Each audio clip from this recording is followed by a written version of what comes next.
Mga kapuso, asahan pa rin ang maulang weekend sa iba't ibang bahagi ng bansa. Base sa datos ng Metro Weather, asahan ng malawakang pag-ulan umaga pa lang. Bukas po yan sa Visayas. At pagsapit ng tanghali, halos buong bansa ang uulanin hanggang hapon.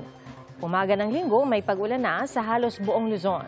At may malawakang pag-ulan din sa Visayas at Mindanao pagsapit ng hapon. Dito sa Metro Manila, posibleng maulang panahon simula tanghali. At ganyan din ang inaasahan sa linggo. Ay sa Pag-asa, southwesterly wind flow ang naka-aapekto sa Palawan, Visayas at Mindanao. Trough ng LPA naman sa southern Vietnam, sa central at southern Luzon, pati na sa Metro Manila. Ay sa Pag-asa, hindi ito inaasahang maging bagyo at hindi rin inaasahang papasok sa PAR. Posible rin itong malusaw bukas o sa linggo.